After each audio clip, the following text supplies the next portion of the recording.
አይ ቲንክ ሶስቱ በደንብ ተብሏል አውርተዋል። ሶስቱ ወንጌላት ማን ማቴዎስ እና ማርቆስ። ማቴዎስና ማርቆስ ሁለት ናቸው እኮ። ታዲያ ሶስተኛው ማን ነው? ሉቃስ ነው። ኦኬ እሺ፣ ማርቆስ የቱ ላይ ነው ስለ ኢየሱስ ክርስቶስ የዘር ሐረግ የተናገረው?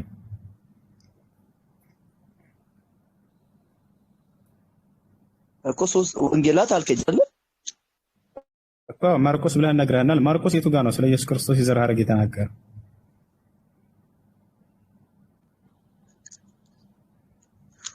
ወደ ገደለው ግባ። ተው እሱ ለኔ ተው።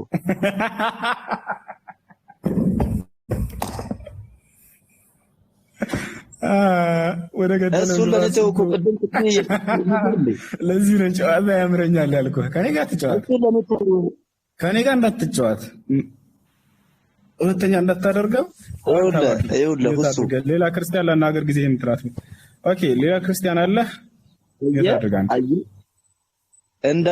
ስለ ኢየሱስ ክርስቶስ ራሱ ምንም አታውቅም። የዘር ሐረጉ ምን እንደሆነ ራሱ አታውቅም። ማርቆስ በፍጹም የዘር ሐረጉን ብሎ አልጠቀሰም። መጽሐፍ ቅዱስን አታነብም። ግን አንተ ወግረህ በቃ ነው ኢየሱስ ጌታ ነው እያልክ ትጫወታለህ። አሁን አንተ አይደለ ወንጌላት አልከኝ የት አድርግ ሌላ ወንጌላት አልከኝ አይደል ያልከኝ ወንጌላት። ኦኬ የቱ ጋር ነው ማርቆስ የጠቀሰው? ማርቆስ ጠቅሷል የዘር ሐረጉን አልክ። የቱ ጋር ነው የጠቀሰው? መልስ እንደምሰጥ ስለምታውቅ ነው። ስርዓት ነው ይሄ። ፈርተሃል። በቃ ታዋድርግ ፈርተሃል። ሌላ ክርስቲያን አለ? ሌላ ክርስቲያን አለ? ታብ አላደርግም አንተ ታዋድርግ። ኦኬ ሻት አድርግ። እሺ አለ። ድምፅን ከፍ አድርግ። ምናልባት አንተ ብትሻል። ይቅርታ ኡስታዝ፣ ምናልባት ውይይታችሁን ሰምቼ ነው የገባሁት። ብዙ ባልም ሀሳብትን ጥያቄዎችን አንዳንድ ጥያቄዎችን ሰምቻለሁ። እንደተናገርከው ልክ ነህ። በሁለቱ ወንጌላት ማቴዎስ እና ሉቃስ ስለ ኢየሱስ ክርስቶስ የዘር ሐረግ በግልጽ ይናገራሉ። ከዛም ባለፈ ደግሞ ዲፕ ገብቶ ስለ ኢየሱስ ክርስቶስ የዘር ሐረግ የሚናገረው ማቴዎስ ወንጌል ነው። ከሌ ከሌን ወለደ ከሌ ከሌን ወለደ እያለ ስለ ዘር አመጣጡ በግልጽ በሰፊ በማብራራት የሚናገረው ማቴዎስ ነው በጥልቀት።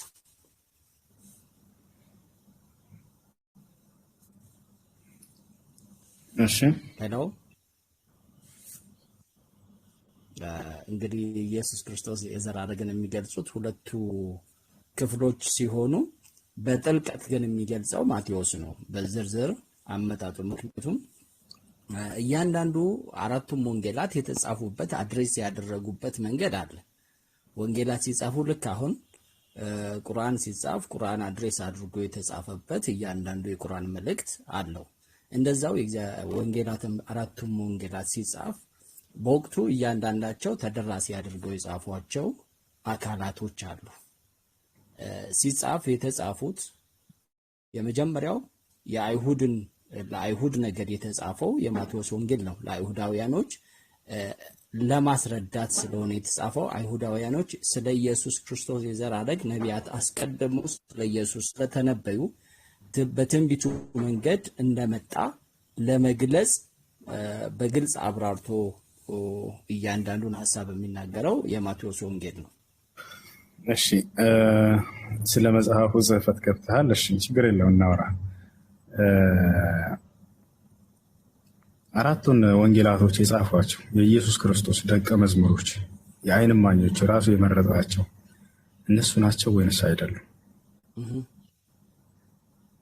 እነሱ ናቸው። ሉቃስ የዓይን እማኝ አይደለም። ኦኬ ሉቃስ ኢየሱስ ክርስቶስን አግኝቶ ከእርሱ ፊት የተማረ አይደለም። ሉቃስ አድምጠኝ ኡስታዝ፣ ሉቃስ ከሐዋርያቶች የሰማውን ነው። ከሐዋርያቶች የዓይን እማኞች ከሆኑት የሰማውን የተረዳውን ነው የጻፈው ሉቃስ። ቴዎፍሎስ እንጂ የዓይን እማኝ አይደለም። ግለሰብ የተጻፈው ነው ሲጻፍ የዓይን እማኝ አይደለም። የዓይን እማኝ ማቴዎስ ነው። ሶስቱ ግን የዓይን እማኞች ናቸው። አይደለም። አሁን ተሳሳትክ። ማርቆስ የዓይን እማኝ ነው። እስቲ ንገረኝ።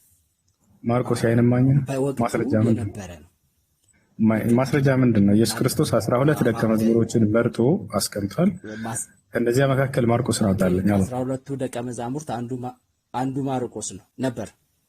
እሺ ማስረጃ። ማርቆስ ሕፃን ነበር በወቅቱ ሕፃን ብላቴና ስለነበር ዓይን እማኞች ከሚባሉት መካከል ማስረጃን አጣና 12ቱ የኢየሱስ ክርስቶስ ደቀ መዝሙሮች የተገለጸበት አለ። ራሱ የመረጠባቸው ማርቆስን እዚያ ጋር ስጠና።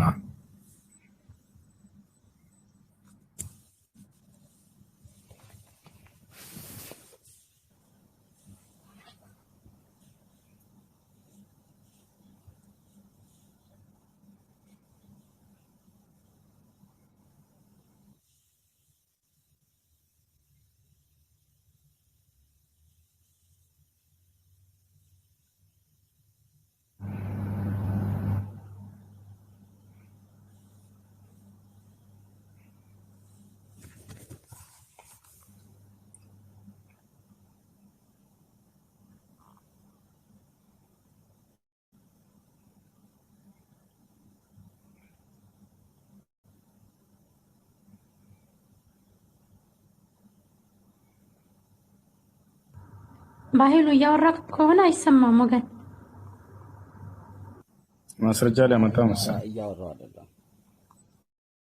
ማስረጃ ስላለኝ ክፍሉን እያወጣሁለት ነው የቀረው።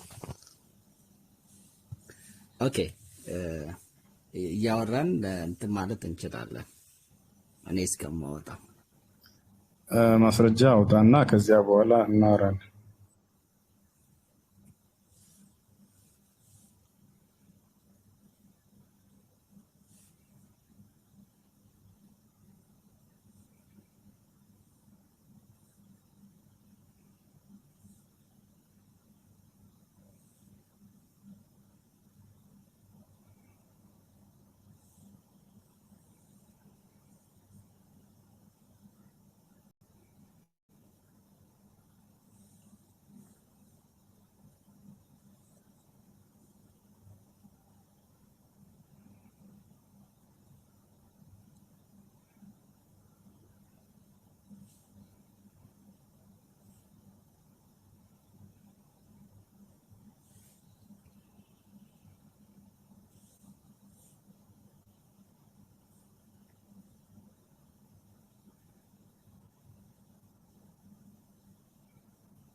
ሄሎ አለን ኡስታዝ።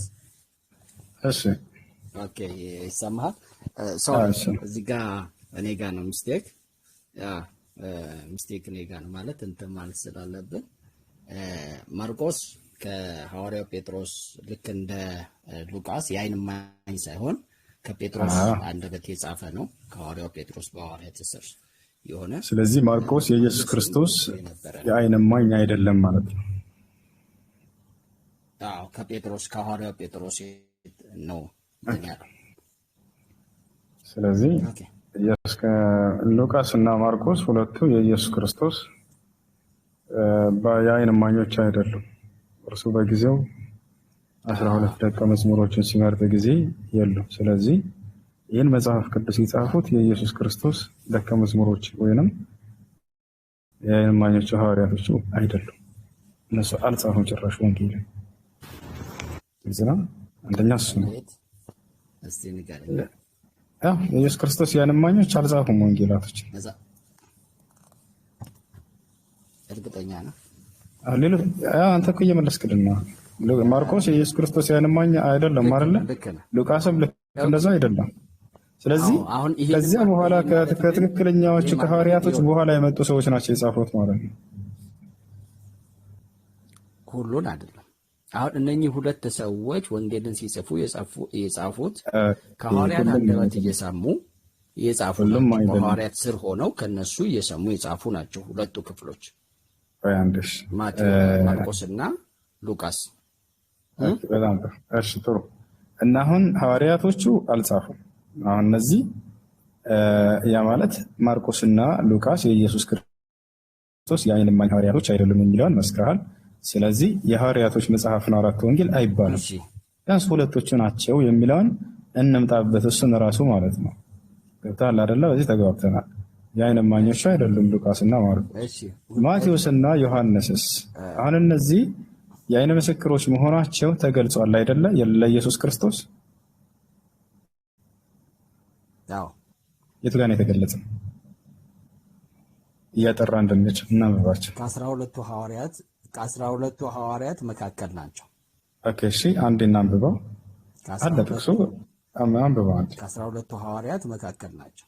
ኦኬ እሺ፣ አንብበው አንዴ እና ግድ የለም አንብበው። አትጋዘብ ነው አንተ ስለሆንክ ማስረጃ እየተናገርክ ያለኸው ከ12ቱ ናቸው ስላልከን አንተ አንብበውና ከዚያ በኋላ ወደ ቀጣዩ ጥያቄ ደግሞ እንድንሄድ ዘንድ ያላ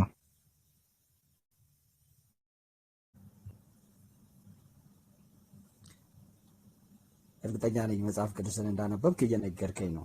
ማለት ከምትናገራቸውም ቃላቶች መጽሐፍ ቅዱስ ማስረጃ ታነሳልናለህ። ማን ነበር ስምህ? በኃይሉ። እሺ፣ ለምትናገረው ንግግር ማስረጃዎችን ማምጣት አለብህ። ሁለቱ ናቸው አልከን፣ ገብቶሃል አይደለ? ስለዚህ አንብብልንና ወደ ቀጣይ ጥያቄ እንደምንሄድ እያልኩኝ ነው። ናቸው ካለ በቃል መሆናቸውን ማስረጃ ማምጣት አለበት። ገብቶሃል አይደለ? ያላ ልክ ነህ። እሺ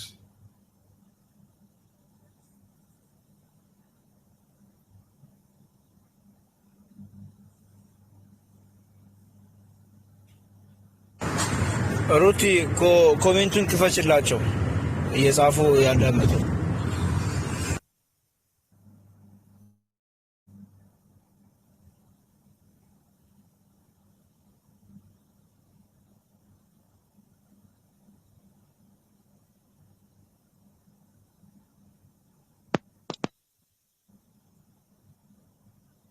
السلام عليكم ورحمة الله وبركاته. شيخ عبد الصمد.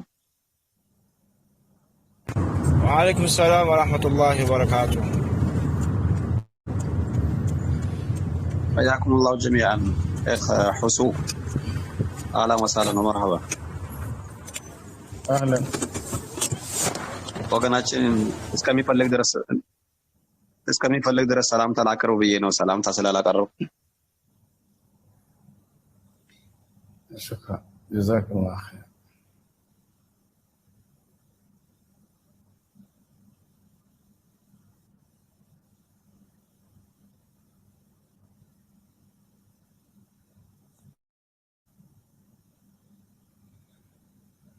እሺ አለህ በኃይሉ በቃ ችግር የለውም። ያነስተ በቃሽ በኃይሉ አለው እንትን እያልኩ ስለሆነ ነው። እሺ መልካም ኦኬ። የ12ቱም ሐዋርያት ስም ይህ ነው ይላል። አሁን እዚህ ጋር አራቱ ደቀ መዝሙሮች አሉ የሐዋርያት እነዚህም ጸሐፊዎች ወይ የሚለውን ስታዩ ጊዜ በፍጹም የሉም ከሁለቱ በስተቀር ማለት ነው። ከሁለቱ በስተቀር የሉም። አንደኛ ማን ይላል? የ12ቱም የሐዋርያት ስም ይህ ነው። መጀመሪያው ጴጥሮስ የተባለው ስምዖን ወንድሙ እንድርያስም፣ የዘብዴዎስ ልጅ ያዕቆብ ወንድሙ ዮሐንስም፣ ፊልጶስም፣ በርተሎሜዎስም፣ ቶማስም፣ ቀራጩ ማቴዎስ እያለ ይናገራል። የእልፌዎስ ልጅ ያዕቆብም፣ ታዲዮስም የተባለው ለብዲዮስ ቀነናዊውም ስምዖን ደግሞም አሳልፎ የሰጠው የአስቆርቱ ይሁዳ ይላል። አሁን ከነዚህ ውስጥ ኢየሱስ ክርስቶስ ከመረጣቸው ውስጥ ማርቆስና ሉቃስ የሉም አይደል? በኃይሉ እሱ ልክ ነው። በጣም ጥሩ።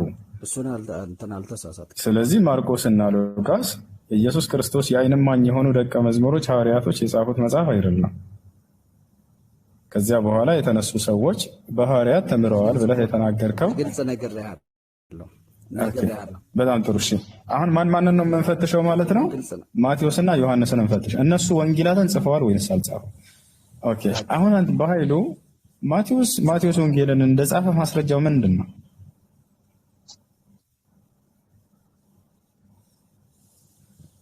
እንዴ ምንድን ነው? ምን አይነት ማስረጃ ነው የምትፈልግ?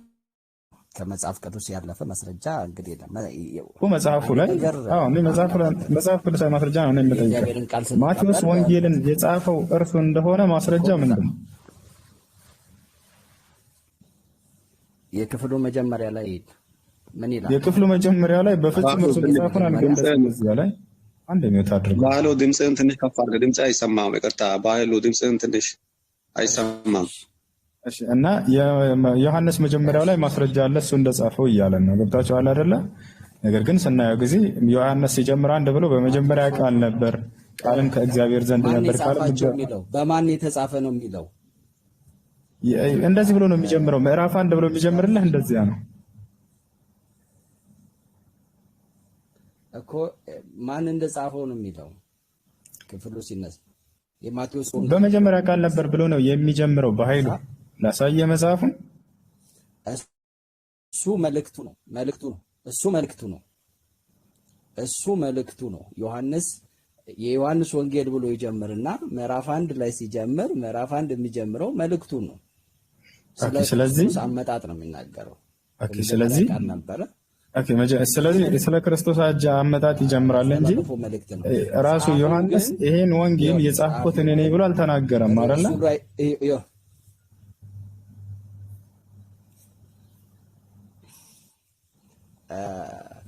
ቃላትን እንትን ልንል ካልሆነ በስተቀር ማለት መረዳት ያለብንን አንድን እውነት ላስረዳ። እሺ ተናገርና በቃ እኔ አስረዳለሁ። እሺ ተናገር።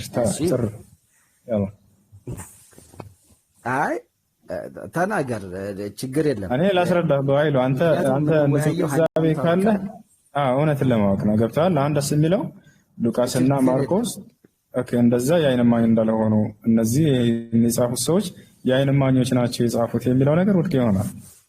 ሉቃስና ማርቆስ እንዳልሆኑ። እሺ ሁለቱን ስናያቸው ደግሞ ማቴዎስና ዮሐንስ ጽፈዋል ወይ ብለን ስንጠይቅ ማቴዎስን እንደጻፈ የቱ ጋር ነው የተናገረው? ዮሐንስን እንደጻፈ የቱ ጋር ነው የተናገረው? እዚህ ጋር አንተ እንደማስረጃ ያስከው ምን መሰለ? ዮሐንስ ወንጌል የሚል ከላይ አለ። ስለዚህ ዮሐንስ እንደጻፈው ገልጿል። ይሄ አይደል? ማቴዎስ ወንጌል የሚል አለ። ይሄ አይደል? አዎ፣ እኛ እንግዲህ የምናምነው እንደዚህ ነው። እኛ ክርስቲያኖች የምናምነው እኔ ላስረዳ እንዴት እንደሆነ በኃይሉ ላስረዳ። እንዴ ማን እንደጻፈው ገልጿል ሲባል ጊዜ አንድ የወንጌል ባለቤት ብለህ የምታስበው በደንብ አድርጎ ገልጿል።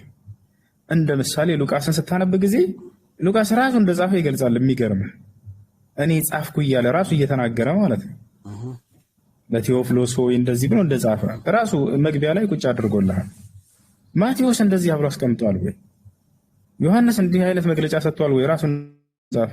ልክ እኔ ጻፍኩ እያለ ራሱ ገልጿል ወይ? የትም ቦታ ላይ አልገለጸም። ማቴዎስም የትም ቦታ ላይ አልገለጸም። ገልጸዋል ብለህ የምትናገር ከሆነ አንተው የጎልስ እንዳውም የጀመረው ምንድነው ብሎ በመጀመሪያ ቃል ነበር ብሎ ነው የጀመረው። እነኚህ ሰዎች አልጻፉትም ብለህ ነው የምታምነው? የትም ቦታ ላይ እነሱ እንደጻፉት አልገለጹም። እነኚህ ሰዎች አልጻፉትም ብለህ ነው የምታምነው? ሀሳብ መስጠት ይቻላል። በመሀል ላይ ጣልቃ መግባት ይቻላል። እንደጻፉ ችግር የለም። ጤናማ ማለት በጥሩ ዋናው ጥሩ ንግግር ነው የምንፈልገው። እኔ አንድ ነገር አምናለሁ ስንናገር ሃይማኖታዊ ንግግር ስለሆነ ዘለፋ ተኮሮች ባይኖሩት ደስ ይለኛል። ችግር የለውም። ሰላም አለይኩም ብያለሁ። በመጀመሪያ ሸባብ በናት ፎሱ ስላየሁ ደስ ብሎኛል። እየተሻለህ ነው ወይ ላለሁኝ ወገናችን በኃይሉ በመጽሐፍ ቅዱስ ዙሪያ የክርስቲያን ስኮላሮች ያሉትን ኢንፎርሜሽን ሰፋ አድርገህ ማንበብ አለብህ። መጽሐፍ ቅዱስን ማን እንደጻፈውና መቼ እንደተጻፈ ግልጽ አይደለም። ማለትም የመጀመሪያው አውቶሪቲ አይታወቅም። ይሄ ኦሪጂናል ማኑስክሪፕት የሚባለው ድሮ ማኑስክሪፕት ማለት ሰዎች የሚጽፉት ማለት ነው። እንደ ድሮ እንትን የለም፣ ህትመት ስራ ስለሌለ ሰዎች በእጃቸው ነው የሚጽፉትና የመጀመሪያው ማኑስክሪፕት የለም በክርስትና አስተምሮ። እንኳን አይደለም የመጀመሪያው ማኑስክሪፕት ኦሪጂናሉ የመጀመሪያው ዋናው ሰውዬ ከኢየሱስ ሰምቻለሁኝ ብሎ የጻፈው አይደለም። የኮፒ የለም በክርስትና ስኮላሮች ዘንድ ምሁራኖች ዘንድ የሚታወቀው ይሄ ነው። እንዲያውም ማርቆስ፣ ማቴዎስ እና ዮሐንስ የሚለውን ስያሜ የሰጡት የቤተክርስቲያን አባቶች ናቸው እንጂ ማቴዎስ እኔ ማቴዎስ ነኝ የጻፍኩት ብሎ በፊርማ ፈርሞ አረጋግጦ አላስቀመጥም። ኢቭን እንኳን ሰንሰለት የላቸውም ብሎ ማለት ለምሳሌ ሉቃስ ላይ ስትሄድ ቴዎፍሎስ ሆይ ብሎ ጽፏል አይደለም። ሉቃስ ቴዎፍሎስ ሆይ ብሎ ሲጽፍ ከአከሌን ያገኘሁት ብሎ እንኳን ለቴዎፍሎስ አልነገረው። ከታሪክ እንዱ ሰማሁ ብሎ ነው የጻፈው እንጂ አሁን በክርስትናው ታሪክ አብዛኛው ማህበረሰብ ስለ መጽሐፍ ቅዱስ ስንጠይቀው መንፈስ ቅዱስ ነው የሚለው። መንፈስ ቅዱስ የሚባል ታሪክ የለም መጽሐፍ ቅዱስ ላይ። ከታሪክ እንደዚሁ የሰሙትን ነው የተናገሩትና ደቀቅ አድርገህ ለመረዳት መሞከር ነው። በጣም በርካታ ወንጌሎች ነበሩ በክርስትና ታሪክ። ቤተክርስቲያን ናት ይሄ ይሆናል ብላ የመረጠችውና የቤተክርስቲያን ምርጫ ነው አሁን ላይ የምትጠቀሙት ወንጌላቶች። አንደኛ የቤተክርስቲያን ምርጫ ነው። ሁለተኛ ነገር ማቴዎስ፣ ሉቃስ፣ ማርቆስ የሚለውን የሚሰየመችው ቤተክርስቲያን ናት። የትኛቱ ቤተክርስቲያን ናት የሚለውን ደግሞ ኦርቶዶክስ ፕሮቴስታንቱ የሚጠይቀው ጥያቄ ነው። ምክንያቱም የመጀመሪያቱ ቤተክርስቲያን ካቶሊክ ናት ተብሎ ስለሚነገር ማለት ነው። ኦኬ፣ ሌላኛው የመጨረሻ የማስቀምጠው ነጥብ ምንድነው? በኢትዮጵያ ቃለ ሕይወት ቤተክርስቲያን እምነት መሰረት የዮሐንስ ወንጌል ከሶስቱ ወንጌላቶች ጋር ያጠራጥራል ይላል። ያጠራጥራል ብሎ ማለት ተቀባይነቱ እጅግ በጣም ጥሩ አይደለም ማለት። ምክንያቱም ከሶስቱ ወንጌላቶች ጋር የሚመሳሰል ነገር ብዛት የለውም ይላሉ። ይሄን ያሉት የኢትዮጵያ ቃለ ሕይወት ቤተክርስቲያናት ያለችው። የሚገርምህ ነገር በፊት ሲያጠኑ የነበሩ የክርስቲያኑ ስኮላሮች ምናልባት መጽሐፍ ቅዱስ አንድ ምንጭ ሰንሰለቱ አንድ ነበረ ሊሆን ይችላል፣ እሱም ማርቆስ ሊሆን ይችላል ብለው ነበረ። በኋላ ደግሞ እያጣሩ ሲመጡ በቃ ምንጩንም አላወቁትም። ኦኬ ሶ ዮሐንስ ወንጌል ላይ ስንመጣ ራሱ የዮሐንስ ወንጌል ጸሐፊ ሐሳቡ ነው ያለው። ለምሳሌ ይሄ ቃል ነበረ፣ ቃልም በእንትና ነበረ የሚለውን ኢየሱስ ተናገረው አይልም። የራሱ የጸሐፊው ሐሳብ ነው። ዮሐንስ ወንጌልን ማን እንደጻፈው አይታወቅም። የጸሐፊው ሐሳብ ነው ራሱ ብዙ ያለውና እንደ ኢትዮጵያ ቃለ ሕይወት ቤተክርስቲያን የዮሐንስ ወንጌል ከሶስት ወንጌሎች አጠራጣሪ ወንጌል ነው ብላ ታምናለች። ስለዚህ ወንጌሉትን ስያሜ የሰጠችው ቤተክርስቲያን ናት፣ የመረጠችውም ቤተክርስቲያን ናት ብዬ ሐሳቤን እጨርሳለሁ። እንቀጥሉ። ማስረጃ ቤተክርስቲያን ለመሰየሙ ኦኬ ባህሉ ይቅርታና ኦርቶዶክስና ፕሮቴስታንት። አቤት ኦርቶዶክስና እኔ ፕሮቴስታንት ነኝ። እሺ አይደለም። እሺ ወንጌል እንደተቀላይ እነሱ እንደጻፉት የሚገልጽ ምንም አይነት ማስረጃ ባጭሩ ስናይ ጊዜ የለም። ሉቃስም ሲናገር ጊዜ ሲገልጽ እነዚያ የዓይን እማኞች አስተላልፈዋል አለ እንጂ ጽፈዋል ብሎ በፍጹም አልተናገረም። ይህን ራሱ በሁለተኛ ደረጃ የሚሰጥህ ማስረጃ ነው። ሉቃስ ሲናገር ጊዜ የዓይን እማኝ የሆኑት አስተላለፉልን ብሎ ነው የተናገረው እንጂ ወንጌልን ጽፈዋል ተብሎ በፍጹም አልዘገበም። እና የጻፉት ነገር የለም እነዚያ የክርስቶስ መጀመሪያዎቹ ደቀ መዛሙርቶች።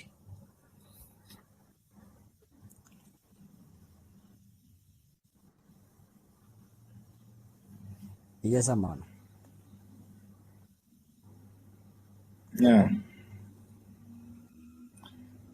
አለን እሺ። እና አስተላልፈውልናል እንዴ ገብታ ሉቃስ አንዳንድን አይተዋል አይደል? በደንብ አድርገህ እዚያ ላይ ራሱ ሉቃስን ብዙ የምንጠይቀው ጥያቄ ነበር፣ ሞቷል እንጂ ማለት ነው። ማናቸው ያስተላለፉልህ የቃሉ አገልጋይ ያልካቸው? የት ናቸው የእሱ የቃሉ አገልጋዮች ያስተላለፉት ተብሎ እዚያው ላይ በእንይዘው ሉቃስ አንዳንድ ላይ ዝም ብሎ እንዳስተላለፉልን ያለው በቃ። ሲቀጥል ብዙ ነበሩ የጻፉ ብሎ ተናግሯል። ሲቀጥል የታሪክ መጽሐፍ እንደሆነ ነው ሉቃስ አስቦ የጻፈው እንጂ ዛሬ ላይ መጥቶ መለኮታዊ መጽሐፍ መደረጉን መጽሐፉ ቢያይ ሉቃስ ይደነግጣል ብዬ ነው የማስበው። ምክንያቱም ታሪክ ብሎ ነው ራሱ ሲናገር እዚያ ላይ።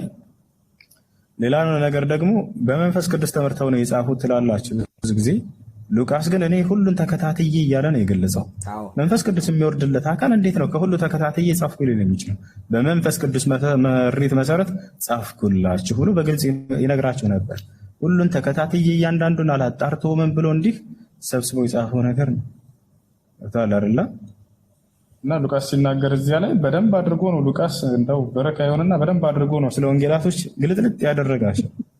በፍጹም ተከታትለው የጻፉት ነገር እንደሆነ እንጂ የክርስቶስ የዓይን እማኞች እንዳልጻፉ ሁሉ ነው ያስቀመጠባቸው። የዓይን እማኞች በነገራችን ላይ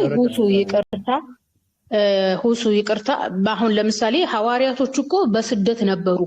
እንግዲህ የቃሉ አገልጋይ ብሏቸዋል። የቃሉ አገልጋዮች እነማን ናቸው ነው? ምክንያቱም ኢየሱስ ክርስቶስ ካረገ በኋላ ጠላት ሲነሳበት በኢየሱስ ላይ የእስራኤል አምላክ ኢየሱስን ሲያከብረውና ወደ ራሱ ሲወስደው ሐዋርያቶቹ ስደት ደርሶባቸዋል።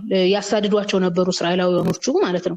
አሳዷቸው በተለያየ ቦታ ተበታትነዋል። እና የቃሉ አገልጋዮች የሚባሉት እነማን ናቸው? በተለያየ ቦታ በስደት ተበትነው፣ በዛም ላይ ደግሞ የቃሉ አገልጋዮች የተባሉት ደቀ መዛሙርቶቹ ከሆነ ደቀ መዛሙርቶቹ እኮ የሚጽፉ እኮ አይደሉም እኮ፣ አሳጥማጅ የነበሩ የተለያየ ስራ የሚሰሩ የነበሩ ነበሩ። መጽሐፍ ማንበብ እኮ የሚችሉ እንኳን አይደሉም እኮ። የሚለው ራሱ እንትን ነው። የቃል አገልጋይ የሚለውም ራሱ ያን ያክል አመርቂ አይደለም።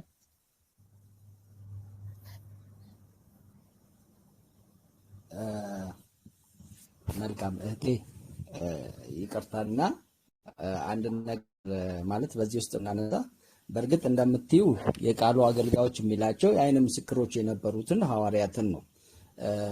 ከወንድማችንም ኡስታዝ ጋር ስናወራ እያወራን ባለንበት ይሄ መጽሐፍ ሲጻፍ ሁለቱም መጽሐፍቶች በዓይን እማኞቹ አልተጻፉም እንጂ ከነሱ የሰሙትን ሉቃስ በግልጽ ያስቀመጠው ነገር እንደሰማሁት ከነሱ እንደሰማሁት በሚል ነው አስቀምጦ የሰማውን ከነሱ። ምክንያቱም ከሐዋርያት ጋር ነበር በረጅም ጊዜ አገልግሎት ከሐዋርያው ጳውሎስ ጋር ሐዋርያው ጳውሎስን አገልግሎት እንትን ይል ነበር። የተመሰከረ ደንብጭ አንድ በኃይሉ ጋር አብሮ ነበር። በኃይሉ ይቅርታ አድርግልኝ። እሺ ያ የተመሰከረ ደንብጭ ናቸው የምትለው ምሳሌ ለአነሳት ግድ ሆነብኛል። ጳውሎስ መቼ ነው የኢየሱስ ክርስቶስ የዓይን እማኝ ሐዋርያ የነበረው? ከሐዋርያቶች ጋር ነበር አልከን እኮ ጭራሽ ሉቃስ የዓይን እማኝ አይደለም። የዓይን እማኝ አይደለም። የዓይን እማኝ አይደለማ ያለው ጳውሎስ የዓይን እማኝ ነው አይደለም። በዚህ እንትን አይደለም። የዓይን እማኝ አይደለም፣ ግን ከሐዋርያት ጋር አብሮ ነበረ ሉቃስ። ይህንን ደግሞ ምናልባት እንዲሁ ልንከራከርበት ካልሆነ በስተቀር መጽሐፍ ቅዱስን፣ ምክንያቱም እየተነጋገርን ያለነው ስለ መጽሐፍ ቅዱስ ነው። ስለ መጽሐፍ ቅዱስ ደግሞ ከተነጋገርን ጠቅሰን መናገር ያለብን መጽሐፉ እንደተጻፈበት መጽሐፉ እንደተናገረው ነው።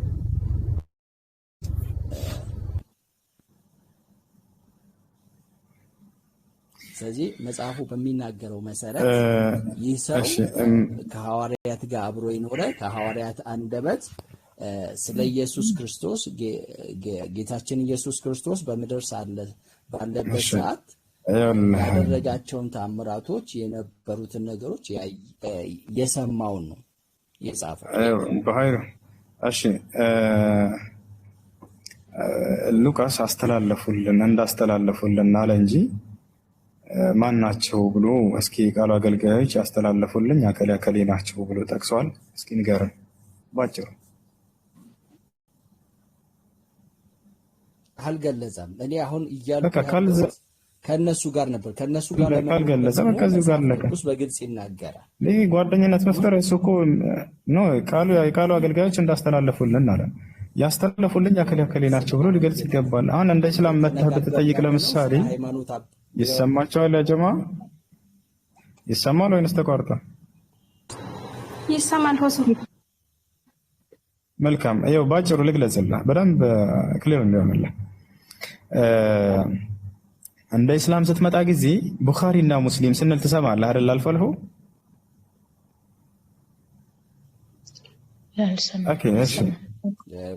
እሺ ቡኻሪ እና ሙስሊም አሁን ለምሳሌ የነቢዩ ሙሐመድ ሰለላሁ ዐለይሂ እንደ ምሳሌ ነው የምጠቅስልህ። ሰነድ የሚባል ነገር አለ። በዚህ የተመስርቶ መጻፍ አለበት ልልህ ነው። አሁን የነቢዩ ሰለላሁ ዐለይሂ ወሰለም የቃሉ አገልጋይ የነቢዩ ሰለላሁ ዐለይሂ ወሰለም ደቀ መዝሙር ነበሩ ወይ? አብረዋቸው የነበሩ ሱሐቦች ነበሩ ወይ ብትለኝ እነዚህ ቡኻሪና ሙስሊም አይደሉም ብዬ በግልጽ እነግርሃለሁ። ነገር ግን ከነብዩ ሰለላሁ ዐለይሂ ወሰለም ሐዲስን ዘግበዋል እነዚህ ቡኻሪና ሙስሊም። ኦኬ። ነገር ግን አስተላለፉልን ብለው በደፈናው እንደ ሉቃስ አስቀምጠው አይደለም። ከቃሉ ባለቤት ከነብዩ ሰለላሁ ዐለይሂ ወሰለም እስከ እርሳቸው ድረስ ያሉትን የአስተላላፊዎቹን እንዳለ እነማን እንደሆኑ ከነ ታሪካቸው ገልጸው አስቀምጠውታል። ማን ያስተላልፈልህ ብለን ቡኻሪን ብንጠይቀው ቀጥታ እናገኛለን። እስከ ቃሉ ባለቤት እስከ ነብዩ ሰለላሁ ዐለይሂ ወሰለም ድረስ ከአከሌ ሙሐመድ እንዲህ ብሎ ሰለላሁ ዐለይሂ ወሰለም ብሎ ይገልጽልሃል። ሉቃስ ግን የዘገበው እንዳለ ያን ሁሉ የጻፈውን ሁሉ የትም ቦታ ላይ የቃሉ አገልጋዮች ያስተላልፉልን ብሎ በደፈናው አለፈው እንጂ እነንትና ናቸው የቃሉ አገልጋይ ይሄን ያስተላልፉልኝ ብሎ አላስቀመጠም። አንተም ቅድም አላስቀመጠም እንዳልከው ማለት አየህ አይደለ? ስለዚህ እነዚህ አካሎች አንደኛ የዓይን እማኝ አይደሉም የሚለውን መስክረሃል ቅድም ሉቃስና ማርቆስ። ሲቀጥል ከእነርሱ ተላልፎላቸው ነው የሚለው እነርሱ እንዳላስተላለፉላቸው ያው እሺ ይኸውልህ ክፍሉ እንዲህ ነው የሚለው ማለት በወቅቱ የነበሩት የቃሉ አገልጋዮች የዓይን እማኞች የነበሩት እንዳስተላለፉልን ነው ብሎ የሚናገረው ሉቃስ በጻፈው በሉቃስ ወንጌል ምዕራፍ 1 ላይ በግልጽ አስቀምጦታል። ማለት የዓይን እማኞች የነበሩት እንዳስተላለፉን በዓይን ያዩትንና የቃሉ አገልጋዮች የሆኑት እንዳስተላለፉልን። ጨረስክ? እየሰማኸኝ ነው? አዎ እየሰማሁ። ሉቃስ የጻፈው እንዲህ ብሎ ነው። ምክንያቱም የተላለፈለትን ነው የተዘገበው። ይሄ ደግሞ መልካም። አንደኛ ከዚህ የምጠይቀው አሁን እምነት ስንናገር የሃይማኖት ስለሆነ አስተምህሮት የትኛውም ሃይማኖት ላይ ብንሄድ አንዱ ከአንዱ የሰማውን ያስተምህሮ ያስተላለፈው ነው። ምክንያቱም ክርስትና ደግሞ ረጅም ዘመን ነገር ግን እነዚያን ስላለው በዛ ውስጥ በብዙ መከራ በብዙ ችግሮች ብዙ እንትኖች ስላሉ እሺ አሁን ሁለት ነገር ላወጣልህ። አሁን የቃሉ አገልጋዮች ምን አድርገዋል? አስተላልፈዋል ነው ያልከው አይደለ? የቃሉ አገልጋዮች አስተላልፈውለታል ለሉቃስ ነው ያልከው አይደለ? አዎ። በጣም ጥሩ። አሁን ትልቅ ነገር እነዚያ የቃሉ አገልጋዮች ቆይ አንድሽ እሺ እነዚያ የቃሉ አገልጋዮች የተባሉት ቅድም ስንፈልጋቸው 12 ደቀ መዝሙሮቹ ውስጥ ማን እናያገኘ ነው? መለስ ማቴዎስና ዮሐንስ አይደለ? ዮሐንስን። በጣም ጥሩ። አሁን ከማርቆስም እንደተረዳ ነው ወገናችንም ከኛ ጋርና የቃሉ አገልጋዮች የተባሉት ማቴዎስና ዮሐንስ ለሉቃስ አስተላልፈዋል እንጂ አልጻፉም ወንጌላትን። አያችሁ አይደለ? እንዳስተላለፉልን አለ። ማን ናቸው? ሉቃስ፣ ማቴዎስና ዮሐንስ ምንድናቸው? አስተላላፊ እንጂ እነርሱ ዘጋቢ እንጂ አልጻፉም ማለት ነው። ኡስታዝ አሁን የማይገባ አተረጓጎም ከተረጎምን እንደ መረዳታችን ነው። አሁን ምን የማይገባ አተረጓጎም ነው? አስተላለፉለት እያልከና አስተላልፈውለታል ለርሷል ከናርን ነው። አሁን ስለ ሁለቱ ወንጌላት እኮ ይኸውልህ ስለ ሁለቱ ወንጌላት የዓይን እማኞች እንደሆኑ በግልጽ ተነጋግረናል። ምናልባት አሁን አንዳንድ ቃላቶችን እየመዘዝን ቃላት መምዘዝ አይደለም። አንዴ በኃይል ቆይ ሉቃስ ምንድን ነው ያለው? አስተላልፈውልኛል ነው ያለው አይደለ? ቆይ አዳምጣ። ይኸውልህ ኡስታዝ ቆይ ሉቃስ አስተላልፈውልናል ነው ያለው አይደለ? ነው ጽፈዋል ነው ያለው ወንጌላት። እነዚያ የቃሉ አገልጋዮች ዮሐንስ አላለም። በጥቅል የዓይን እማኞቹ አስተላልፈው እንዴ እንደሱ ካልከማ ማንኛውንም ያስተላልፉልኝ አከሌ ናቸው ብሎ እስካልጠቀሰ ድረስ ማንም ደቀ መዝሙር አላስተላለፈለትም ማለት ነው። እንዳውም እኔ ወርጄልህ ነው ማቴዎስና ዮሐንስን ለይዝልህ የፈለኩት ሁሉ ማለት ነው። ገብታል አይደለ? ኦኬ ይኸውልህ ሉቃስ የጻፈው እንግዲህ ከነበሩት ሉቃስ በነበረበት ሰዓት 12ቱም ከ12ቱ ደቀ መዛሙርት መካከል አብዛኞቹ በህይወት ስለነበሩ አብዛኞቹ እሺ ሉቃስ በነበረበት መንገድ ሰምቷል። ከነሱ ሰምቷል። ከነሱ የሰማውን አስተላልፏል።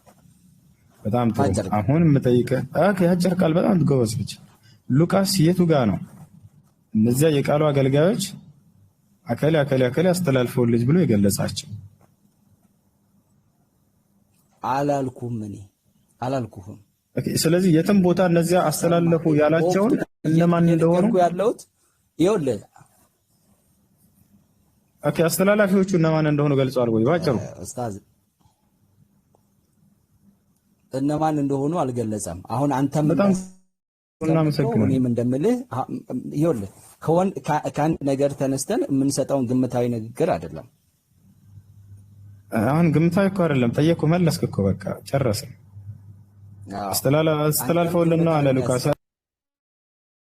የትኛው ግምት ነው ያስቀመጥኩት? የተጻፈውን ነው መነጋገር የምንችለው። የትኛውን ግምት ነው ተነስተን ቆይ እኔ የትኛውን ግምት ነው ያስቀመጥኩት? ግምት ነው ያስቀመጥከው አልክ።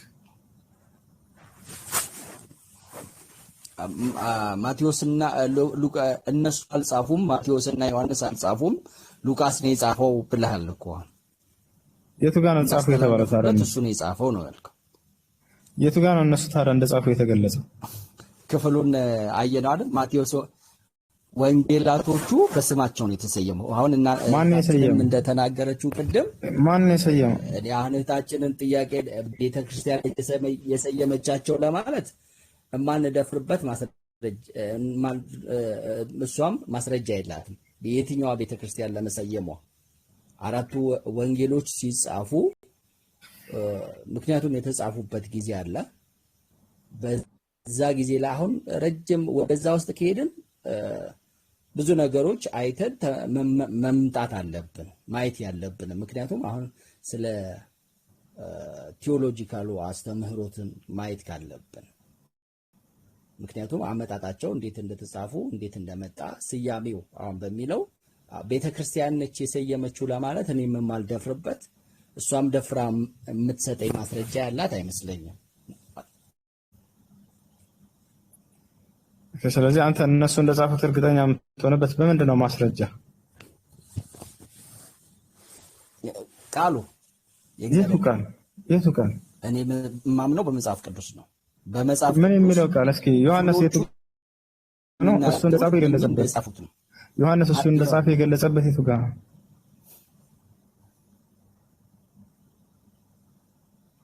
ኡስታዝ ወንጌሉ የማን ወንጌል ይላል? የሐዋርያው ዮሐንስ ወንጌል። አሁን እዚህ ጋር ይሄ ዮሐንስ ወንጌል፣ ማቴዎስ ወንጌል፣ ሉቃስ ወንጌል፣ ማርቆስ ወንጌል የሚል አይደለም እየጠየቀው ያለው። ዮሐንስ ልክ ሉቃስ ለምሳሌ መግቢያው ጋር ራሱ እንደጻፈ ገልጿል አይደለ? አልገለጸም። የትኛውም ወንጌሎች ላይ እኔ ነኝ የጻፍኩት ተብሎ የተገለጸው የሉቃስ ወንጌል ብቻ ነው። ሉቃስ እንደጻፈ እኮ እሱን እኮ ነው ያልኩኝ ያለሁት። አላሁ አክበር አመሰግናለሁ። ሉቃስ ብቻ ነው የገለጸው አለ እኮ። እኔም እኮ ያልኩህ ሉቃስ ገልጻል ራሱ እንደጻፈ ነው ያልኩህ። ራሱ ገልጿል ብላል። ጥሩ። ስለዚህ ማቴዎስ የቱ ጋር ነው ልክ እንደዚያው? ወይ አንዴ ወንጌሎቹ በስማቸው ተሰይመው እስካሉ ድረስ ማን ነው የሰየመው? ድረስ ቤተክርስቲያን ሰየመቻቸውም ልንል አንችልም። ማን ነው የሰየመው? በጻፊዎቹ ስም ነው የተሰየመው። አልተሰየመም። የመጀመሪያው የመጽሐፍ ቅዱስ የእጅ ጽሑፍ ላሳየህ። በፍጹም የተሰየመ የለውም። እንደዛ ያለው መልእክት አምጮች በሆኑት ሰዎች መልእክቱን በጻፉት ሰዎች ስም ነው የተሰየመው አይደል? ማስረጃ ምንድን ነው? ራሱ ክፍሉ መጽሐፍ ቅዱስ እኮ ነው ማስረጃው። ክፍሉ ይሄ ተተርጉሞ የተሰጠህ እኮ ነው። የማን ብለህ አነበብከው? በጣም ጥሩ። ይሄ ተተርጉሞ የማን ብለህ አነበብከው? በኃይል እንዳዳምጠኝ። አማርኛ መጽሐፍ ቅዱስ ተተርጉሞ ነው የተሰጠህ አይደለ? አዎ። በጣም ጥሩ።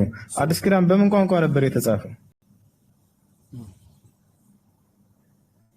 በግሪክ። በጣም ጥሩ። አሁን የመጀመሪያው የግሪኩ የእጅ ጽሑፍ የመጽሐፍ ቅዱስ ብለህ እስኪ ግባና እዚያ ጋር ማቴዎስ ወንጌል፣ ዮሐንስ ወንጌል፣ ሉቃስ፣ ማርቆስ የሚለውን አሳየኝ።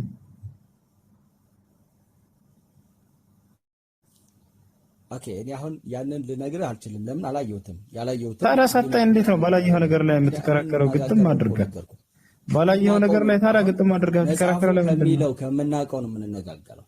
እኔ ያውና አላየሁም አልኩት። በቃ ጊዜ አጥፍቼ በቃ ምንም የምታውቀው ነገር የለም። በኃይሉ አንዴ በቃ እኔ አላየሁም ብለህ ተናገርክ። እናመሰግናለን። አሁን ሂድና የግሪኩን ይኸው እዚያ ጋር ስማቸው ምናምን ሁሉ የለም። የሚገርምህ እንደ ወንጌል ሲጨርስ ቀጥታ አንድ ብሎ እንደገና ዮሐንስን ይጀምርልሃል። ወጣል አይደለ? መጀመሪያ ላይ ያለው ማቴዎስ ነው አይደለ? ከዛ ማርቆስ፣ ሉቃስ፣ ዮሐንስ እያለ ይሄዳል። የሚገርምህ ማቴዎስ እንደጨረሰ ቀጥታ ዝም ብሎ ወደ ማርቆስ ነው አንድ ብሎ የሚገባው እንጂ ማርቆስ ወንጌል ብሎ አይጀምርልህም። ገብቷል አይደል? ልክ እንዲሁ ወደ ሉቃስም ሲያልፍ ልክ እንዲሁ ሉቃስ 1:1 ብሎ ይጀምራል፣ ዮሐንስ 1:1 ብሎ ይጀምራል። እነዚህ የወንጌላቶቹ ስያሜዎች ያኔ የመጀመሪያ የተጻፈው ላይ አታገኛቸው። ከጊዜ በኋላ ሰዎች በኢየሱስ ክርስቶስ ደቀ መዝሙሮች የተጻፈ ለማስመሰልና አማኞች ተከታዮቻቸውን ለመሸወድ የእነዚያን ስሞች አስቀምጠውላቸዋል። ይሄ ዮሐንስ ወንጌል ነው፣ ይሄ የማርቆስ ወንጌል፣ ሉቃስ፣ ማቴዎስ ብሎ ከፋፍለው ስማቸውን አስቀምጠውላቸዋል። ይህን ይመስላል። ለማንኛውም መልካም ጊዜ ሆንላችሁ። ለውጣ ነው። እሺ፣ ሰላም አለይኩም ወራህመቱላሂ ወበረካቱ። ወአለይኩም ሰላም ወራህመቱላሂ ጀዛከላሁ ሱ አሜን ወያኩም። السلام عليكم ورحمة الله وبركاته. ወአለይኩም ሰላም ወራህመቱላሂ ወበረካቱ። ወገናችን አለ። ሰላም ወራህመቱላሂ ወበረካቱ። ባሂሉ አለ።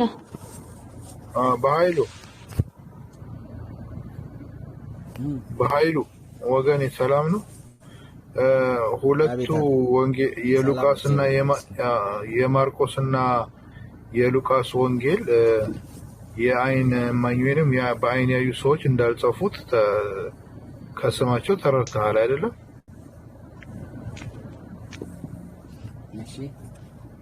እሺ ማቴዎስ የአይን አገልጋይ ነበረ?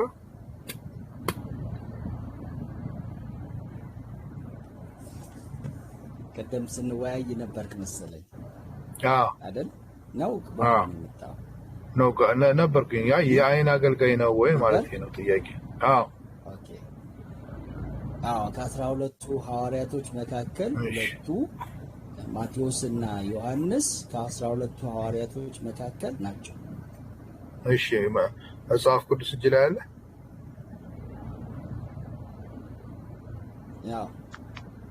እሺ፣ ማቴዎስ ምዕራፍ 9 ቁጥር 9ን አንብበልኝ።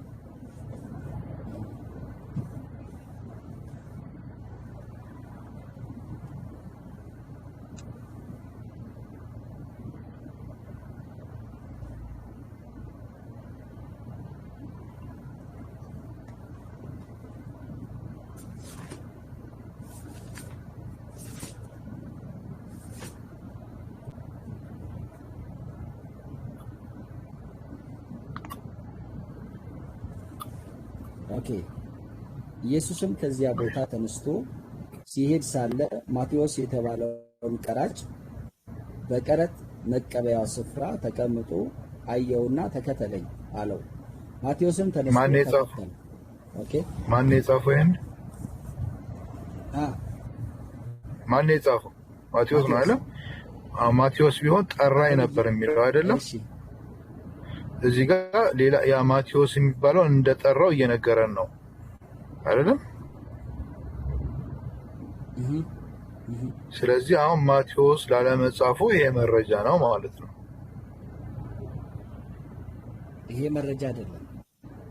እንዴት አንተ ይሄ ማቴዎስ እንዴት በለኛ የአውዱን ሐሳብ ተከተል።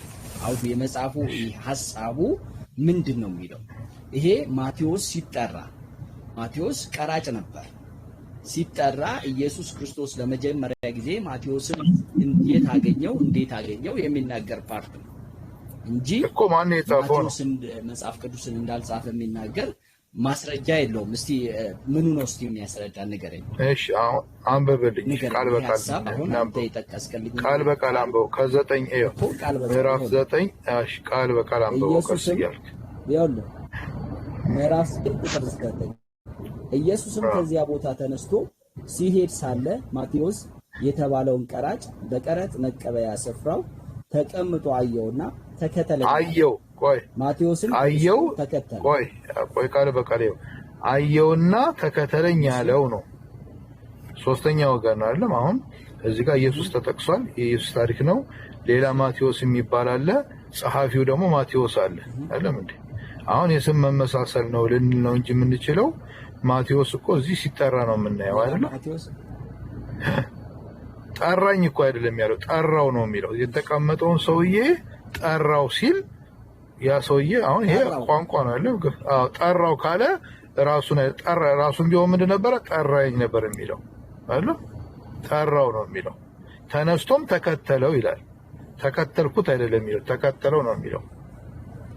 ግልጽ ነው አይደለም? እሺ ዮሐንስም አለመሆኑን አሳይሃለሁ። ግን ለማንኛውም ዮሐንስን ይቃገረው አሁን ይኸውልህ አድምጠኝ ወንድሜ ይቅርታ ይኸውልህ ለሐሳቦች ትርጉም እየሰጠን ከሄድን ይኸውልህ መጽሐፍ ቅዱስ ትርጉም እኮ አልሰጠውም። ያጻጻፍ ዘይቤና ያገላለጽ መንገድ አለው። አሁን ያ ይኸውልህ ይቅርታ በዚህ አይነት መንገድ አንግባባም። ለምን እንደማንግባባ ታውቃለህ? ይሄ ማቴዎስ ሲጠራ የተጠራበትን አጠራር እንጂ የተናገረው መጽሐፉን እኔ ስለራሱ አይደለም እዚህ ጋር የጻፈው። ማቴዎስ ስለኔ ብሎ የጻፈውን ሐሳብ አይደለም የምንረዳው። ማቴዎስ ስለሌላው ስለጠራው የተናገረውን እንጂ እኔን ጠራኝ ብሎ ያላለበት መንገድ ያገላለጽ መንገድ አለው። መጽሐፍ ቅዱስ ሲጻፍ የትኛውም ክፍል ላይ ምን አይነት ቋንቋ ወገን የምን አለ መሰለኝ ቋንቋ አገላለጾች ላይ ይኸውልህ የቃላት አገላለጾችን ይዘህ በዛ ትርጉም መስጠት ጥሩ አይደለም። እንዴ ጥሩ አይደለም። ጥሩ ነው። እንደዚህ ጥሩ ነው እኮ አንግባባም። ልንረዳዳ እንችላለን እኮ እኛም እኮ አልተግባባንም እኮ አሁን ከአንተ ጋር እኮ ያልተግባባ ነው። ማቴዎስ የሚባል ሶስተኛ ሰው ነው እዚህ ጋር ሁለተኛ ሰው ነው። ስለ ማቴዎስ ሌላ ሰው እያወራ ነው ያለው እንጂ ጸሐፊው ነው። ጸሐፊው ማቴዎስ ከሆነ ጠራኝ፣ ተነስቼ ተከተልኩት፣ እንደዚህ ያደረኩት ነበር የሚለው። አሁን ማቴዎስ የሚባል ሰውዬ ናየና የቀራጩ ማቴዎስ ተከተለኝ ያለው ተከተለው እያለ ነው የሚያወራው አይደል? ስለዚህ ራሱ ማቴዎስ ሊሆን አይችልም ነው። አሁን አንተ እንደዚህ አይነት ዓለማዊ በዓለም ጋር ቋንቋዎች ተመሳሳይ ናቸው። አንድ የቃል ትርጉም ወደ አድምጠኝ ነው የአንድ ቃል ትርጉም ወደ ሌላ ሲተረጎም የተለየ ትርጉም ሊያመጣ ይችላል እንጂ እንደዚህ አይነት አንተ፣ እናንተ፣ እኛ፣ እሱ የሚባል ነገሮች ዓለም አቀፍ ምንም ልዩነት የላቸው። መጽሐፍ ቅዱስ አስተምህሮትን ምናልባት ተመራው ከሆነ ቴዎሎጂው ዘርፍ ተመራው ከሆነ አላውቅም። መጽሐፍ ቅዱስ አስተምህሮት ምን አገናኘው ከቴዎሎጂው ጋር? ምን አገናኘው? መጽሐፍ ቅዱስ የራሱ የሆነ ያስተምህሮት ዘይቤ አለው። ምናልባት ይኸውልህ ወንድሜ ይቅርታ አንብበህ ትርጉም እንደምትሰጠው መጽሐፍ ቅዱስ በዛ አይነት ትርጉም አይተረጎምም። ትርጉም እኮ አልሰጠሁትም እኮ እኔ እኮ አልሰጠሁትም ትርጉም እኮ። ምክንያቱም ይሄ የእግዚአብሔር ቃል ተረድተዋል እኮ የእግዚአብሔር ወገኔ በኃይሉ ስለተረዳህ እኮ ነው እየተከራከርከኝ ያለኸው እኮ ስለገባህ ነው አይደለም? ባይገባህ ኖሮ እኮ አትከራከረኝም አይደለም? ስለዚህ አሁን አንተ በምትለው አልቀበልም ሳይሆን በመረጃ ማውራት ነው አይደለም? እንዲህ ነው ብለህ በመረጃ ማውራት ስለገባህማ ነው እኮ የምንከራከረው አይደለም? እየተከራከርከኝ ያለው። ለማንኛውም እንድታየው ነው የዮሐንስን ጨምርልህ ነበረ። ስለዚህ ካልተስማማን እዚህ ጋር እናቆመው፣ ከሌሎቹ ጋር ቀጥል። በቃሽ፣ ተባረክ፣ ሰላም ደር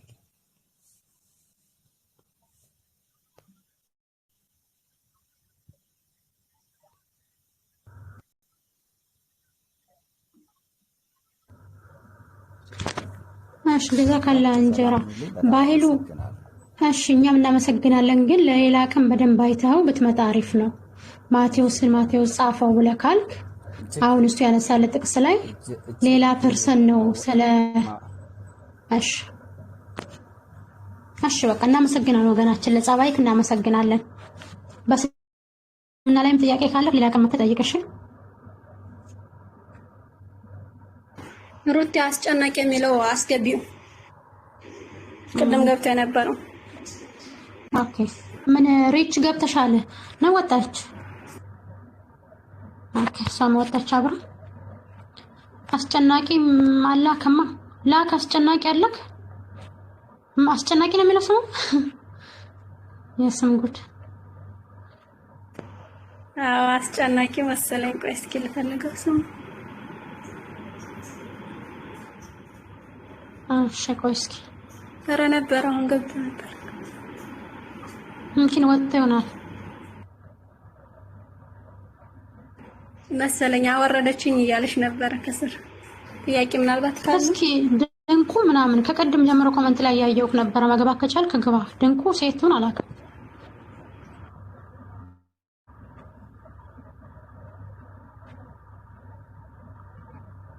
አለ ይኸው 4 ጽፎልሻል ረቲ 444 የጻፈልሽ ልጅ እስኪ አስገቢሽ። ሙሉ ስልጣን የለሽም ውዴ። ሰላም አለይኩም ሮቲ በፍቅሩ የሚለው አስገቢ። በፍቅሩ የለኝም። ለምንድን ነው ያልሰጠሽኝ? ሩታ ስጪኝ። እሺ እኔ ቆንጆ በፍቅሩ አስጨናቂ አሁን መጣ ሰሙ። ሩታ ስጪኝ ሙሉ ስልጣን። እሺ ኦኬ ማማ ይቅርታ፣ ግን በፍቅሩ አስጨናቂ ስድብ የምትሳደቡ ሰዎች ማለት ነው አትግቡ። ከክርስቲያንም ሆነ ከየትኛውም አካል ለስድብ ከሆነ አትግቡ። እዚህ ጋር መማማር ነው ያዝነው። ለስድብ ለሌላ ነገር አትግቡ ፕሊስ።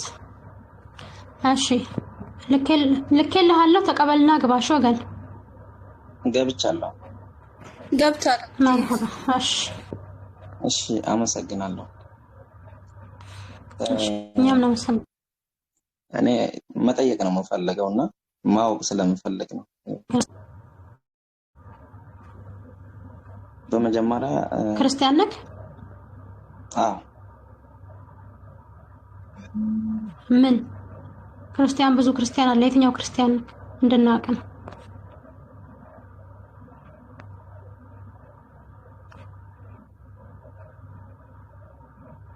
አይሰማም? አስጨናቂ? አቤት አቤት። ይሰማል። የትኛው ኦርቶዶክስ ነው? ኦርቶዶክስ ነው? ጴንጤ ነው? ኦርቶዶክስ ነው። እሺ በመጀመሪያ ሙስሊም ማለት ምን ማለት ነው? እሺ ይሄ ነው ጥያቄ። ሙስሊም ማለት ለአንዱ ፈጣሪ ላለው አዘም ማለት ነው። እስኪ አይሰማኝም። ይቅርታ ጋር እንዴ አይሰማም ድምጼ? አሁን ይሰማል። ይሰማል።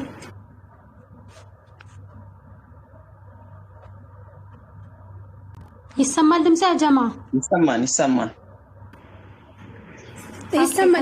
ሩሲያ ማለት አልሰማሽም? አልሰማህትም? አሁን እየሰማሁት ነው።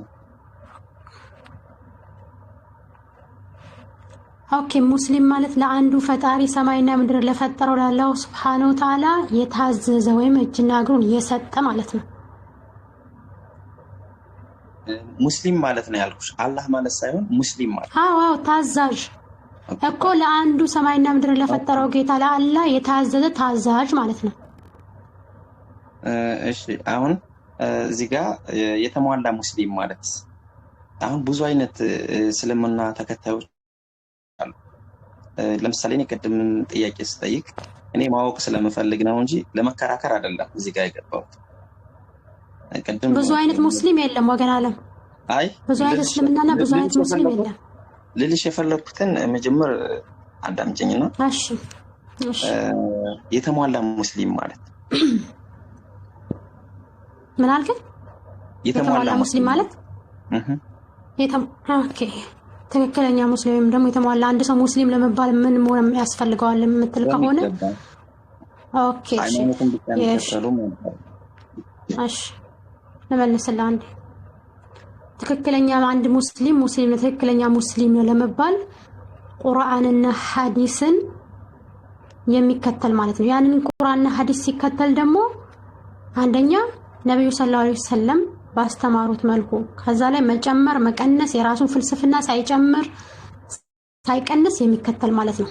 አቅሉን ሳይሆን ቁርአንና ሐዲስ ምን ይላል፣ ቁርአንና ሐዲስን ደግሞ ነብዩ ሰለላሁ ዐለይሂ ወሰለም ለሰሃቦቻቸው ወይም ደግሞ ለሐዋርያቶቻቸው ምን ብለው አስተማሩ፣ በምን መልኩ አስተማሩ ብሎ የሚከተል። ከዛ ውጪ ግን ቁርአንና ሐዲስ ከማያዘው ውጪ በራሷ የሚተገብር ወይም ደግሞ የሚያደርግ ሙስሊም ነው የሚል ሰው ይሄ ሰው ከቁርአንና ከሐዲስ ያፈነገጠ ነው። ስለዚህ አንድ ሰው ሙስሊም ለመባል በቁርአንና በሐዲስ ቀጥ ማለት አለበት። ይሄ ነው። ኦኬ ሙስሊም ለሌላ እምነት ተከታዮች ምን አይነት አመለካከት አለው? እሺ ሙስሊም እንግዲህ ለየትኛውም እምነት አላህ ሱብሓነሁ ወተዓላ ስንጠራቸው እንኳን ሌላ እምነቶችን በምን መልኩ እንደምንጠራቸው በግልጽ ይነግረናል። በስነ ምግባር ወይም ደግሞ ለስላሳ በሆነ ቃል ጥሯቸው ይለናል። እንዲያውም ደግሞ በሱረቱል ኢምራን ላይ አንድ ጥቅስ ልጥቀስል የሌላ ሃይማኖቶችን ወይም ደግሞ የመጽሐፍ ሰዎች ብሎ ክርስቲያንና አይሁዶችን ይገልጽና በምን መልኩ ነው መጣሯቸው ብሎ ሲያስቀምጥልን የመጽሐፍ ሰዎች ሆይ በእኛና በእናንተ መካከል ትክክል ወደ ሆነችው ቃል ኑ በሏቸው ይላል። በእኛና በእናንተ መካከል ትክክል ወደ ሆነችው ቃል ኑ በሏቸው። ያቺ ትክክለኛ ቃል ምንድነው ሲባል አላህን እንጂ ሌላ ላንገዛ በሏቸው። በአላህ ላይም ሌላን አካል አማልክት አድርገን ላንይዝ ነው በሏቸው ይላል። ከዛ በኋላ ደግሞ ይሄን ነገራቸው በኋላ አይ እኛ አንፈልግም እናንተ ምርቱትን ወደ ትክክለኛው ቃል አንመጣም አላህን እናመልከው የሚሉ ከሆነ እንግዲያውስ እኛ ሙስሊሞች መሆናችንን መስክሩልን በሏቸው ይላል። ተግባባን? ያው ለምሳሌ አንተ ሌላ የክርስቲያን እምነት ተከታይ ነህ፣ እኔ ሰማይና ምድርን ለፈጠረው ጌታ ለአላህ ታዘዝ፣ እሱን አምልክ። እሱን ካላመለክ አላህ ሱብሓነሁ ወተዓላ በቁርአን ላይ እንደሚናገረው ከእስልምና ውጪ ሌላን ሃይማኖትን የፈለገ ሰው እሱ በአኺራ ወይም ደግሞ በቀጣዩ ዓለም ከከሳሪ ነው ይላል። በአኺራ ማለት በትንሳኤ ቀን እሱ ከከሳሪ ነው። እንደው ለፈጣሪ ያልታዘዙ አካላቶች ከሞት ሲቀሰቀሱ ምነው ሙስሊሞች በነበር ኖሮ ያሉ ይጸጸታሉ ይላል። ስለዚህ አንተ ነህ ሙስሊም ሆና ለአንዱ ፈጣሪ ታዘዝ፣ ሰማይና ምድር ለፈጠረው የተፈጠርክበት ዓላማ አለ ብዬ ስነግርክ አይ እኔ አልፈልግም ካልከኝ ምን ብዬ ልካለ? እሺ በቃ አንተ ካልፈለክ እኔ ሙስሊም መሆኔ መስክርልኝ ብዬ ብቻ ነው የማልፈው ማለት ነው። ይሄ ነው። አመሰግናለሁ። የሆነ እንትን ላይ ኢማን ማለት ምን ማለት ነው?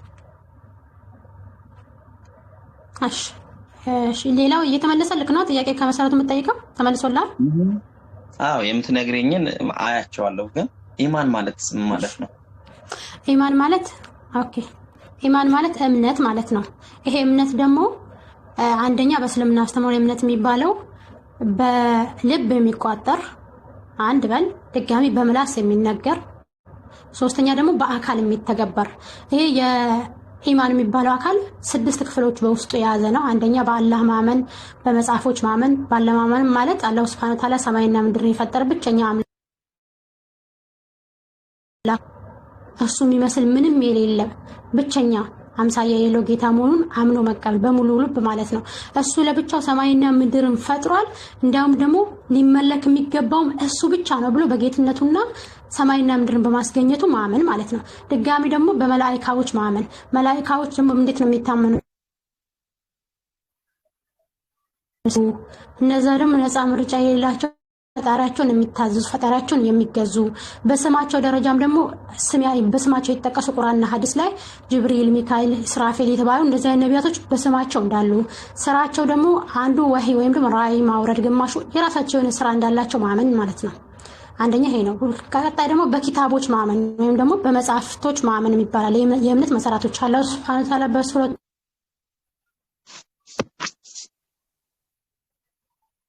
ከባድ መሳሳትን በእርግጥ ተሳሳተ ይላል። ይሄ የእምነት መሰረቶች ውስጥ አላህ ሱብሓነሁ ወተዓላ በአላህ ማመን፣ በመላእክቶች ማመን፣ በመጽሐፉ ማመንና በረሱሎች ወይም በመልእክተኞች ማመን፣ በቀዳ ወልቀደር ማመን እነዚህ ከነዚህ ያፈነገጠ ይሄንን ያላመነ ሰው እርሱ በእርግጥም የተሳሳተ መንገድን ተሳሳተ ይላል። ስለዚህ በመጽሐፍቶች ማመን ማለት አላህ ሱብሓነሁ ወተዓላ ልክ እኛን በአሁኑ ሰዓት እንደፈጠረን ከኛ በፊት ፍጥረታቶችን ፈጥሯል። ልክ ለነዛ በየጊዜያቸው ነብያቶችንና መጽሐፍቶችን እንደሰጣቸው ማመን። ተጋባን? እያንዳንዱ ህዝቦች ውስጥ መልእክተኞች ልክ ያለው ይላል በሱረቱል ነህል ቁጥር 36 ላይ እነዛ ህዝቦች ውስጥ እያንዳንዶች ውስጥ ኮመንት ክፈቱ ጀማ መልእክተኞችን ሲልክ የራሳቸው የሆነ መመሪያና መልእክተኞችን ልኮላቸዋል። የራሳቸው የሆነ መመሪያ ልክ እኛ ምንድነው የምናምነው አላህ ሱብሓነሁ ወተዓላ ከኛ በፊት ያሉ ህዝቦች መልእክተኞችንና መጽሐፍን ልኮላቸዋል። በዛ መጽሐፍ ወይም ደሞና በዛ መልእክተኛ ያመኑ ሰዎች እነዛ ሙስሊሞች እንደሆኑ ድጋሚ ደግሞ በመልእክተኞችን ማመን አላህ መልእክተኞችን እንደላከ እነዛ መልእክተኞች ለአላህ ታዛዥ የሆኑ ህዝቦችን አላህን ብቻ እንዲያመልኩ ከጣዖት እንዲርቁ ሲሰብኩ የነበሩ እንዳሉ በቂያማ ቀን ማመን ወይም በመጨረሻው በትንሳኤ ቀን ማመን። በትንሳኤ ቀን ማመን ማለት ለምሳሌ አንድ ሰው ከሞተ በኋላ ሞት አለ፣ ከዛ እንቀሰቀሳለን። ከተቀሰቀስን በኋላ የራሳችን የሆነ አማኙ የሚመነዳው እንዳይመነዳል፣ ከሃዲውም ደግሞ በምድር ላይ ሀቅ መጥቶለት እውነት መጥቶለት መልእክተኛ ተልኮለት መጽሐፍ ተሰጥቶለት ከዛ መጽሐፍ ካፈነገጠ ደግሞ ያ ሰው ደግሞ ይቀጣ። ይሄ ነው። ካልገባ ደግሞ መጠየቅ ትችላለህ ከፍቅሩ። ኦኬ ኢባዳ ማለትስ እኔ ማለት ያለው ነገር መያዝ ነው የምፈልገው እንጂ ያልገባክ ነገር ካለ ያው እየጠየቅ እንድትይ ለዛ ነው ይቅርታ። ኦኬ እሺ ምንድን ነው ያልከኝ? ኢባዳ ማለት ኦኬ ኢባዳ ማለት አምልኮ ማለት ደግሞ ምንድነው? አላህ Subhanahu Wa Ta'ala ሰማይና ምድርን ለፈጠረው ጌታ እሱ ባዘዘን መልኩ እሱን ማምለክ ወይም ደግሞ እሱን መገዛት ማለት ነው። ይሄን ደግሞ የምናደርገው ደግሞ ኢባዳ የምናደርገው በምንድነው ሲባል ለምሳሌ ዱዓን ይመስል መሳልን ይመስል የትኛውም የአምልኮ ክፍሎች ለሱ ብቻ መተግበር እሱ ባዘዘው መልኩ። ይሄኛውን ደግሞ ከየት ነው እንዴት ነው የምንተገብረው? ኢባዳው እንዴት ነው የምንተገብረው ሲባል አንደኛ አላህ Subhanahu Wa Ta'ala ቁርአን ላይ አምልኩኝ ኢባዳ አድርጉበት ብሎ ባዘዘን መልኩ፣ እንደውም ደግሞ ረሱል ሰለላሁ ዐለይሂ ወሰለም ደግሞ አድርጉት ብሎ ባዘዘን ሐዲሶች የምንተገብረው ማለት ነው አምልኮ ማለት ነው ኢባዳ ማለት።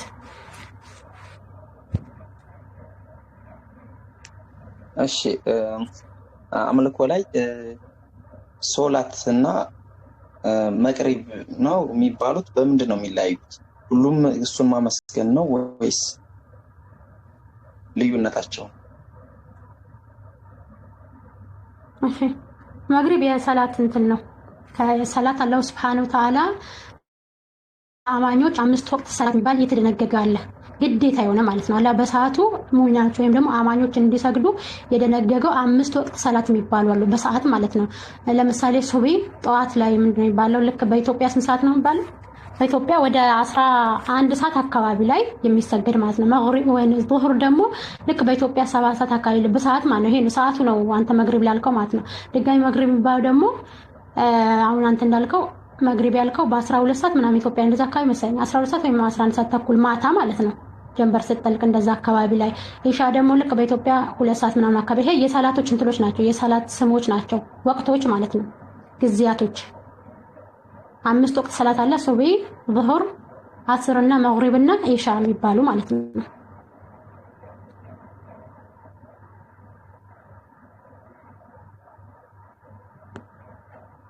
ኦኬ 11 ሰዓት ተኩል ላይ ነው ስለ ይቅርታ ሰዓቶቹ እንደዛ ናቸው፣ የተቀራረቡ ናቸው። እሺ እስልምና የሚለው ትርጉሙ እንደዛ ነው። እስልምና የሚለው በትርጉሙ ሲተረጉ እስልምና የሚለው ትርጉሙ ሲተረጉ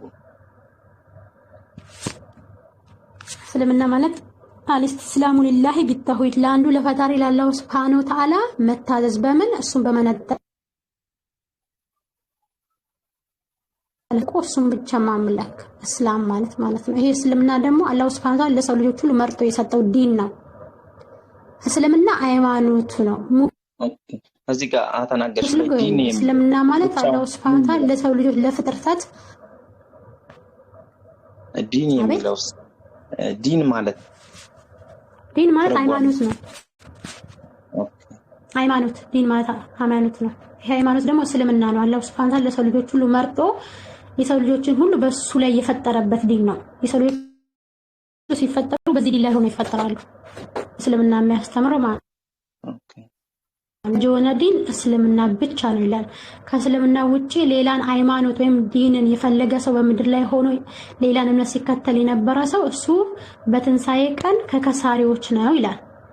ስለዚህ ለሰው ልጆች ተመርጦ የተሰጠው ብቸኛው ዲን እስልምና ነው ማለት ነው። ሃይማኖት እስልምና ብቻ ነው ማለት ነው። እሺ ጁማ የሚለው ምንድነው ዓላማው? አይ ለማወቅ ነው፣ ችግር የለም። እሺ ጁማ የሚለው ጁማ ማለት ትርጉሙ ምንድነው? ጁማ ዓርብ እኮ ነው፣ ቀን እኮ ነው። ዓርብ ነው። በጁማ ቀን በብዛት የእስልምና ተከታዮች ስራ ብዙ ሰዓት አይሰሩም። ለምንድን ትርጓሜው ምንድነው? ማለት ለምንድን ነው ብዙ ሰዓት የማይሰሩበት? ወይም ደግሞ የምን ቀን ነው የሚባለው ጁማ?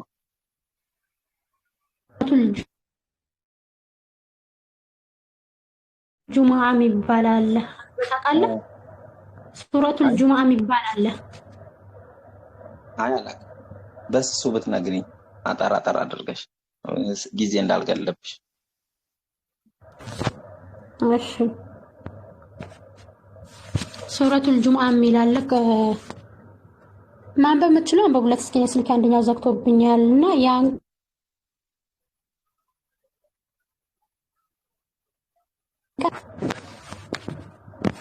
እሺ ሩቲ ለአንብብ ምንድነው ማናበለት ጁማ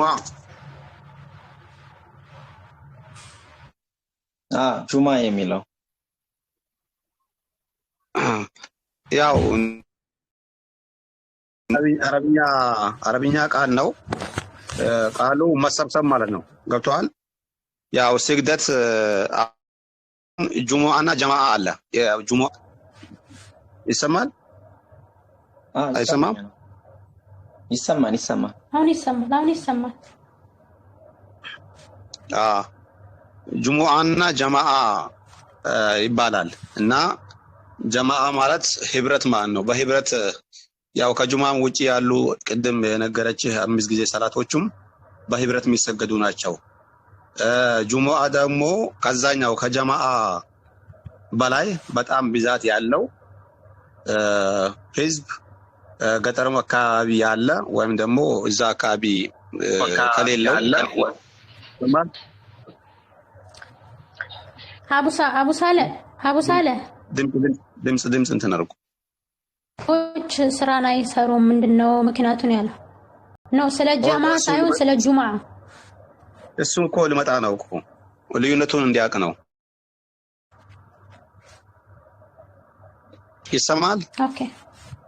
ይሰማኛል። ይሄ በሳምንት አርብ ቀን የሚሰገድ ሰላት ነው። በጀማዓ በህብረት ተሰብስበው ይሰገዳል ማለት ነው። ከስራ አይሰራም ላልከው ስራ እንደሚሰራ ማስረጃ ሰጣለሁኝ። ቁርአን አማርኛ እንትኑን አውርደሃል ወይስ እኔም ነገርን ተቀበለኝ? አንተም ትነግረኝ ነው መስማት ፈልገው። እሺ ካላወረድክ አላህ Subhanahu Wa Ta'ala ሱረቱል ጁሙአ ላይ ቁጥር 9 ላይ ይናገራል። እናንተ በአላህ Subhanahu Wa Ta'ala ያመናችሁ እንዲሁም ደግሞ እሱ ባዘዘው ድንጋጌ መመሪያ የሚሰሩ ሰዎች ለጁሙአ ሰላት ስግደት በተጠራ ጊዜ አዛን በተባለ ጊዜ የጁሙአ ቀን ኢማሙ ለኹጥባ የሚባል ነገር አለ። በወጣ ሰዓት ወደ ስግደት ኑ።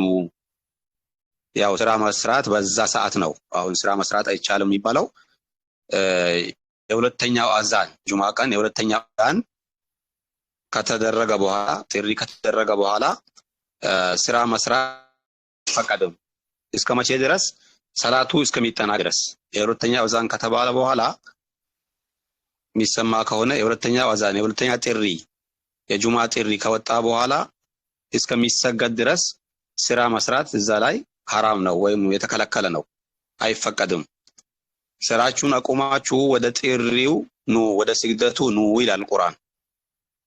ያ አዩሀ الذين آمنوا إذا نودي للصلاة من يوم الجمعة فاسعوا إلى ذكر الله وذروا البيع ይላል። እንግዲህ ግብይታችሁን ንግዳችሁን ትታችሁ ጥሪውን ተቀብላችሁ ወደ ጥሪ ቦታ ኑ ይላል። ይሄን ጥሪ ሰምታችሁ መምጣታችሁና ስግደት መፈጸማችሁ ለእናንተ ይሻላችኋል። ከዚህ ከዱንያዊ ከሆነው ቁሳዊ ነገር ከዚህ ከግብይት ይሻላችኋል። አላህ ያዘዛችሁ ቦታ መጣችሁ ያንን ስግደት ፈጽሙ ይላል።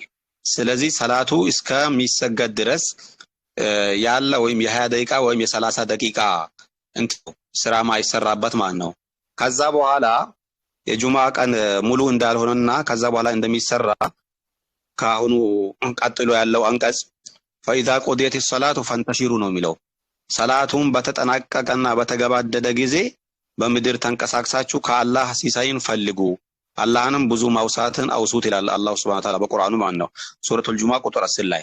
ስለዚህ የጁሙአ ቀን አይሰራም የሚለው ነገር ይሄ ተሳሳተ ነው። ይሰራል። ማይሰራበት ሰዓት ቅድም እንደነገርኩ የ20 የ15 ደቂቃ ነው። የሁለተኛው አዛን ወይም ጥሪ ከወጣበት እስከሚሰገድ ድረስ ባለው ሰዓት ብቻ ነው መስራት ማይፈቀደው። ግልጽ ነው? ኦኬ እሺ። እዚህ ጋር ደግሞ በብዛት አሁን አንዳንድ ማቃቸው ሙስሊሞች ዱዓ ላይ ነው ዛሬ ጁማ ነው ዱዓ አደርጋለሁ እቀማለሁ ይላሉና ጫት መቃም ጥሩ ነው ወይስ መጥፎ ነው? በብዛት አርብ ቀን እንደዚህ አይነት ነገር ይከሰታል። ስለዚህ ብትነግረኝ። አሁን አንተ ጥያቄ ሃይማኖታዊ ከሆነ ያው ሃይማኖታዊ ጥያቄ መልስልሃለሁ የግለሰቦችን ከሆነ ቆይ ልንገር አዳምጠኝ ግለሰቦች በሚያደርጉት ነገር የሃይማኖት ሳለ እኔ በሃይማኖቱ ነው የምለካው እኔ እንጂ ሃይማኖቱ አንተ ለምሳሌ አሁን ክርስቲያን ከሆንክ አንተ ክርስቲያና በክርስትና ማይፈቀድ ብዙ ነው ልትፈጽም ትችላለህ አንተ ክርስትና አንተ ክርስቲያን ለምሳሌ የነገርኩህ አንተ ክርስትና አትወክልም አንተ ይግልና አሁን ቀድሞ ያልከው ነገር እንደዚህ ጫት ምናምን ያልከው ነገር በሃይማኖቱ